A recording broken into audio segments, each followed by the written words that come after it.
Good afternoon guys, I'm Chris, it's a beautiful day outside and welcome back to another episode of Rift Amps.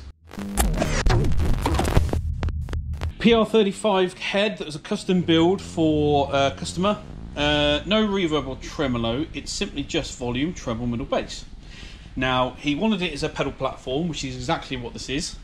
Now it puts out exactly 35 watts at when you have the volume on 10, and then it's just linear all the way down from there.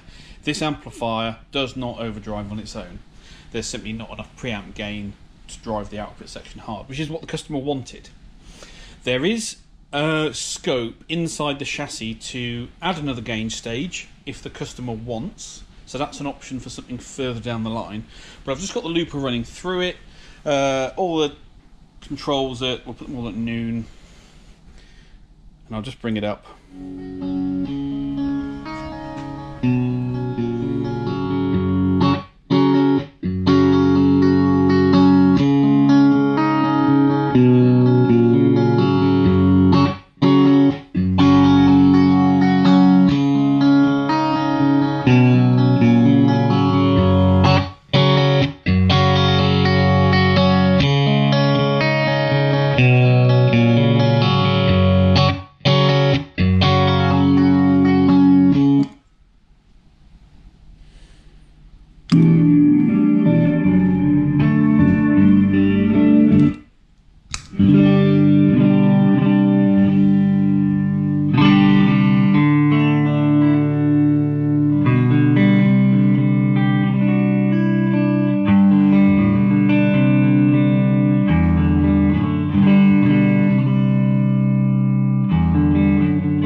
Friedman BE100. This is a repair that was dropped off yesterday.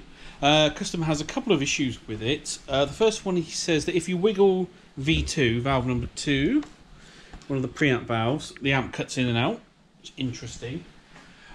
He said one of the output valves blew and there was a smell of a burning resistor or something. The valve was replaced. He's not sure what the resistor was, so we need to inspect that. He said the amp just sounds quite muffled. Again, could all be related. And there was something else as well. Oh yeah, we just need to give it a service and check it's working all fine. So I don't know much about these other than they're, hot rodded Marshall style amplifiers. I don't know when this was built or anything like that, but it does look quite cool. So let's get it apart and have a look. Okay, so first issue with this was he said if you wiggled V2 it would cut out, and if you moved the valve into a certain position, that was the case, the entire amp would go silent. I tried a new valve in there, no fix, so I've just gone round and just touched up all the solder joints on the socket. I think the issue was the connection on pin 3, which is the cathode. And now, as much as I wiggle it and wobble it, the signal remains sorted. So we'll just soak test it, but I think that issue's done. Next one is to check the output stage. I have taken some basic measurements of the output stage. V9, 8, 7 and 6. This is a quad of EL34s. Okay, voltage anode to cathode on one side of the output transformer, those two valves, 493 volts, 494 on that side. The amp's fitted with 1 ohm resistors from cathode to ground, so it makes it easier to measure the total current flowing through the valve, which is 35.3 milliamps, 38.8, 31.1 and 37.5. So there is a discrepancy there. Gives you a total plate dissipation, or should I say valve dissipation, because that does include the screen current. 17.4 watts, 19.13, 15.36 and 18.52. So we can tell they're matched. We convert that to a percentage of the maximum, which is 25 watts. We get 70, 76, 61, 74. So we do have a mismatched set of output valves. What do we mean by mismatched? Well, the general rule of thumb is that they should all be within 5 milliamps of each other. Our lowest one is 31.1, highest is 38.8. So we've got 7.7 milliamp difference there. But as you can see, in terms of our percentage differences, 61 to 76, that's our range there, which is far too much. Ideally, we want them all to be plus or minus 2, maybe 3 at most. So is that the cause of the muffled sound that he's saying the amp has got? Probably not, but it's not going to help. So my one option would be to try and jig these around so you get a balance on each side, but I think they're still too far apart to do that. So my recommendation to him would be to get a matched quad of EL34s, and then we can bias and balance those up in the amplifier. Then we can look at the next thing. But if this isn't running optimally, then there's no point in doing anything else. That's my opinion.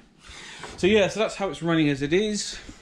This is the V2 fix has definitely worked, so happy with that.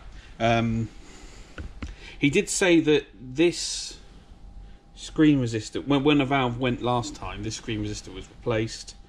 Looks like all of them were replaced, because I don't know if these are all original. Might not be, but they all seem to be measuring fine. The voltage drop across them all is the same.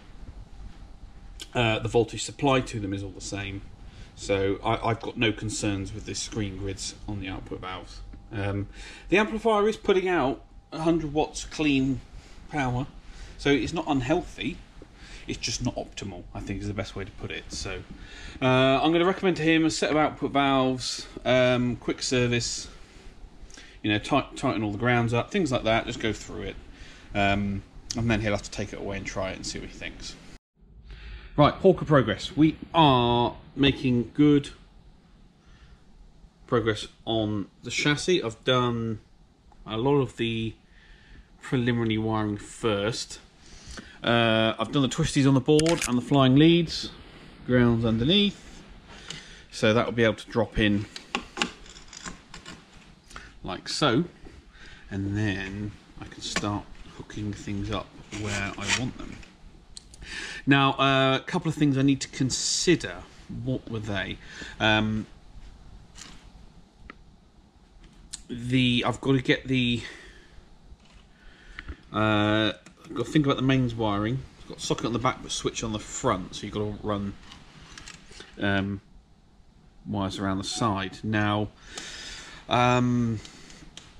so I've got to think of a nice, neat way to do that. I think I'll do it the same way as I do on the Plexi 18, which looks great. The other thing is the 30 watt, 8 watt switch, which are these wires here. That's easy enough, but transformer bolt is a bit close there, so I've put some heat shrink on it, but I might be tempted to spin this switch upside down, because you see I've cut the other side of the switch off and have the lugs here, and then just wire it upside down so the controls still work, because that's a little bit too close for comfort. Don't like that. What else have I got to do? The push-pull switch on the back, which is on the original models, it switched between solid state and valve rectifier, but it used two different windings on the power transformer. So you ended up with the same output voltage, but one would have the natural sag of the rectifier, and the other would have that, you know, that fast transient of the solid state diodes. On this, I'm actually decided to do it different in that I'm going to only have the valve rectifier GZ34, but we're going to be the switch is going to we're going to have a resistor in line, which is going to drop the voltage, and then the switch is going to bypass that resistor. So we're going to increase and decrease the high voltage supply that way. I've done it on a couple of other amps. It works actually really well. It's quite a simple but ingenious solution. Bud Light presents Real Men of Genius. Real Men of Genius. So that's how I think I want to do that. So yeah, making good progress on this. I've got to get some other bits and pieces done. The Friedman, I'm waiting for the customer to come back to me on that, over there on the bench. I've also got a Marshall 2061 coming in, which is the 20-watt head. That's coming in for, I think it's just a service. So I'll show you that shortly when that arrives. But yeah, just getting my head down, getting things built. So just a quick demonstration of how the push-pull switch will work on this amp. So between the rectifier output and the first and the reservoir cap, we've got a 100 ohm 10-watt resistor, heat sink to the chassis. That's right there, and it's currently measuring between those 2 points 99.7, 99.8, 97 ohms.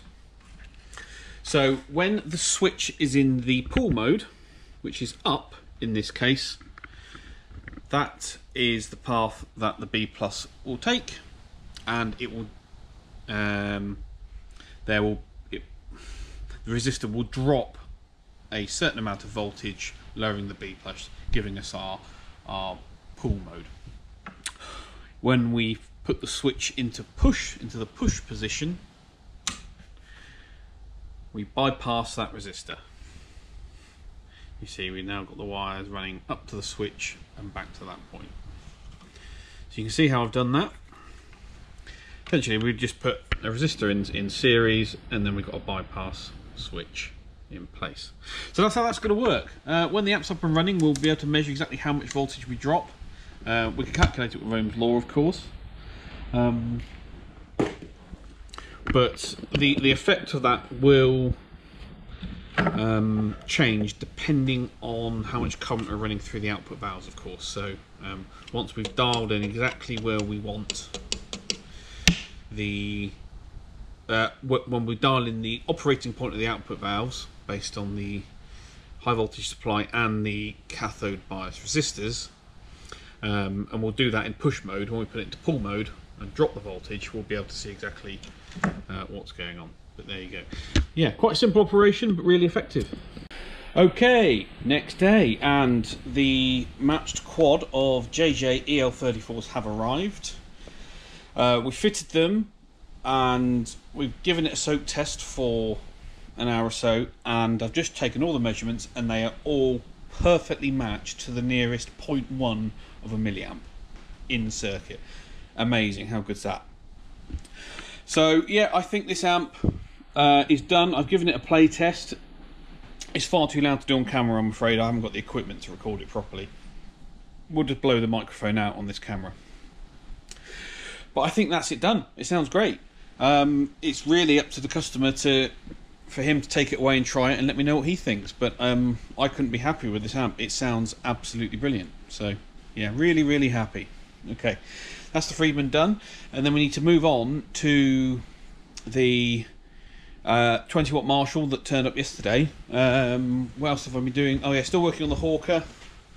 Been wiring up the preamp, looking great. Done most of this side now. It's got signal wires to do, a couple more power leads. I've done the pot side, and then we've just got mains, and we've got heaters to do. Marshall 2061X, which is the reissue of the classic 20-watt Marshall. Do you remember we had a vintage one in back a couple of months ago, an original from ATB for check over and service? Well, this is the reissue.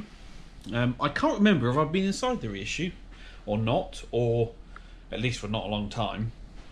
So 2-channel thing, volume and tone on each channel, nice and simple. One, I think they refer to one as a lead channel, one as a bass channel.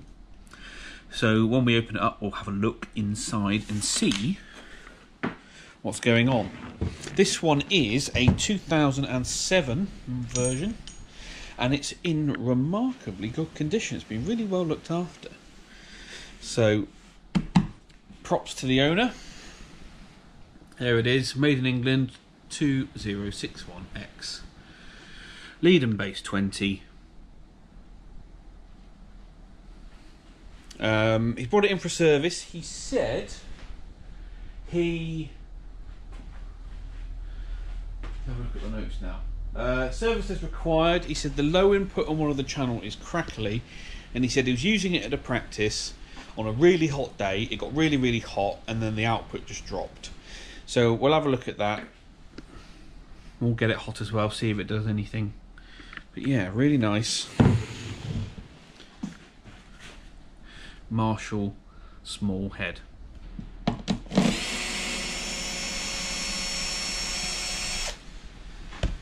Bit of a tip for you: when you take your screws out, take the cut washers with them and keep them together. Otherwise, when you take this panel off, if you leave the cut washers in place, they often fall off and then you lose them.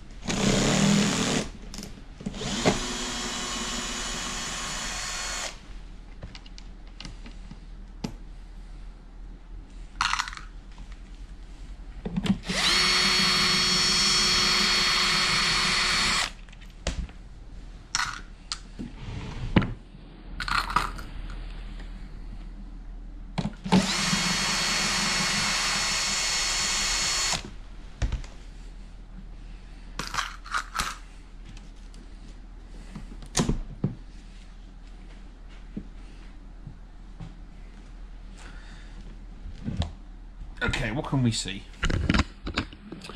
He's got a set of Mullard preamp valves, white badge.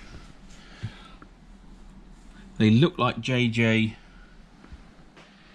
EL84s.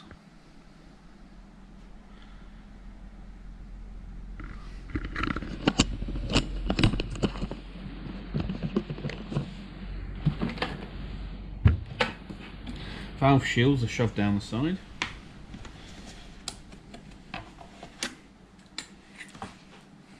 Right, let's pull the chassis.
Look at that, proper hand-wired Marshall.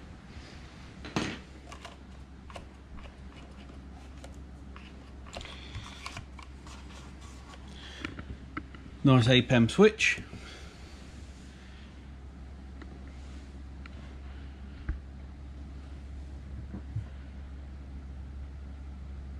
Do you know what? This is a really well made amp. This is fantastic.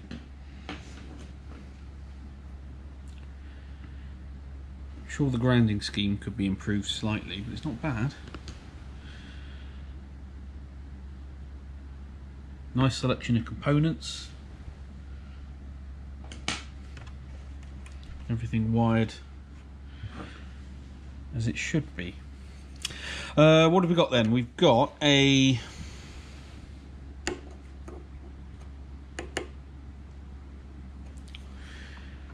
It looks like a 470 ohm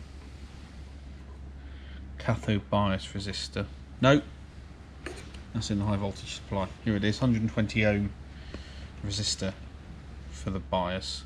Probably a bit small, that, for a pair of EL84s. Have a look at it from this side. This thing's great. I'm really impressed. That's fantastic. Don't see any dodgy solder joints. I don't see any evidence that someone else has been in here before. Let's have a look on the top side of the chassis.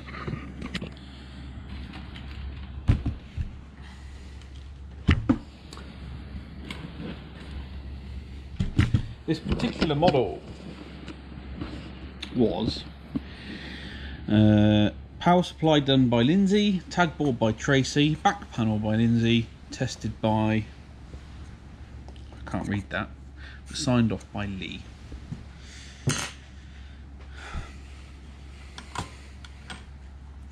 I think I know why our output stage, or why we lost volume.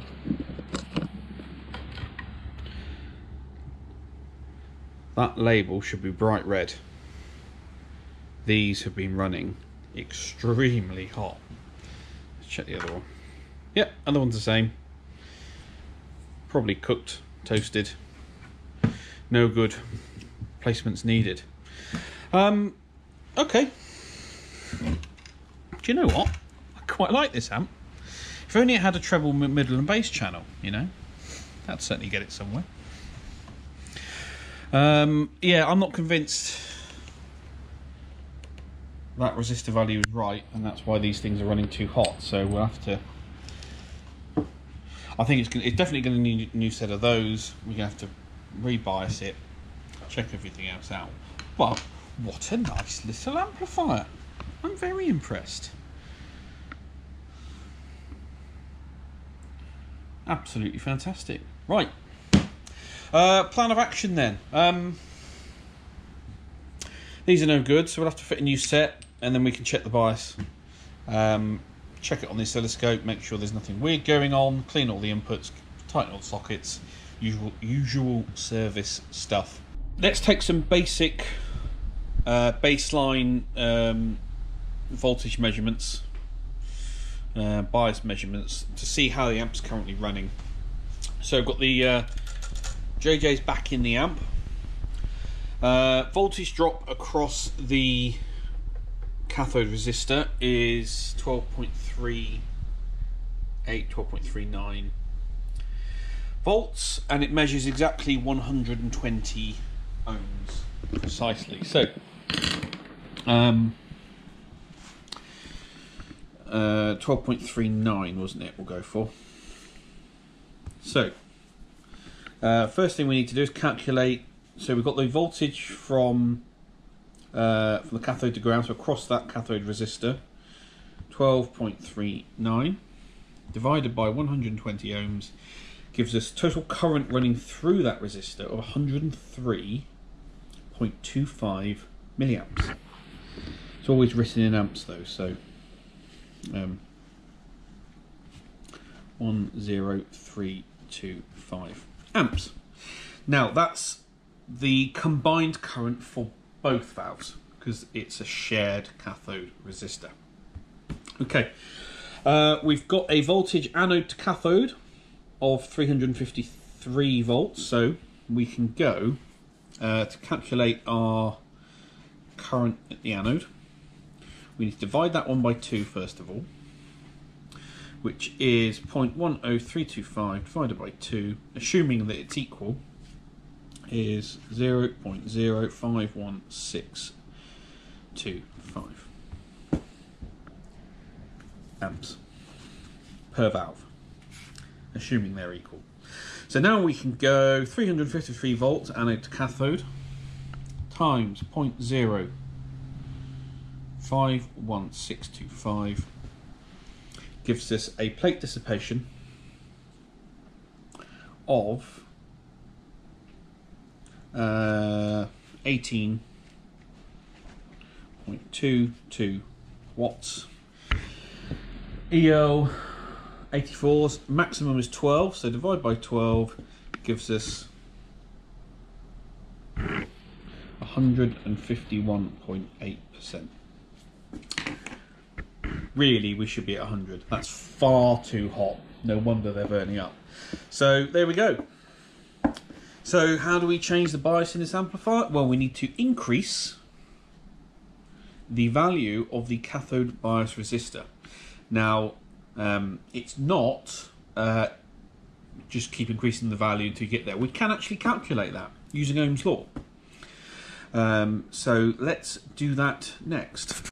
Okay, so we're going to use Ohm's law. Volts is current times resistance, and Joule's law, watts is voltage times current. That's what we want to do.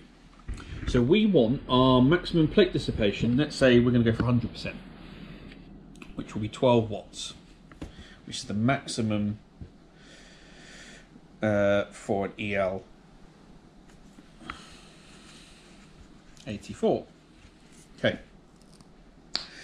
So in order to calculate that, so let's say we're going to assume that our voltage anode to cathode, let's work at 355. Let's say that's what it's going to be. So if we know what our wattage is and we know what our voltage is, it will tell us what our current needs to be. So our current will be watts divided by volts. So 12 divided by 355, 33.8 milliamps. So we want our target, our current at the anode, to be 0.0338 amps. So we can then times that by 2 because it's a shared resistor, which means we want 0.676 amps. Okay. Voltage drop across the resistor. Well, let's try and keep it the same, about 12.5. 12.5 will be good. So if we know our, using Ohm's law, to get our resistance, we need volts divided by current. So 12.5 divided by 0.67, no, sorry, 0.0. 12.5 divided by 0.0676 gives us a Ohm's value of 184. So we're looking for a resistance at the cathode of roughly 184.9 ohms. Well, the nearest E12's value is 180. Next one up from that is 220. So let's go, we'll try 180 in the amp, and then we can retake all the measurements and see where we end up, and then we can adjust it from there. But that's how you can back calculate, as it were, or using the data and using Ohm's law and Joule's law to work out if, what size cathode resistor you need. Well, that's it then, guys. Thank you very much for watching once again. Don't forget to give this video a thumbs up, leave some comments down below if you've got something you'd like to say, and please subscribe, and I shall see you all at the next one.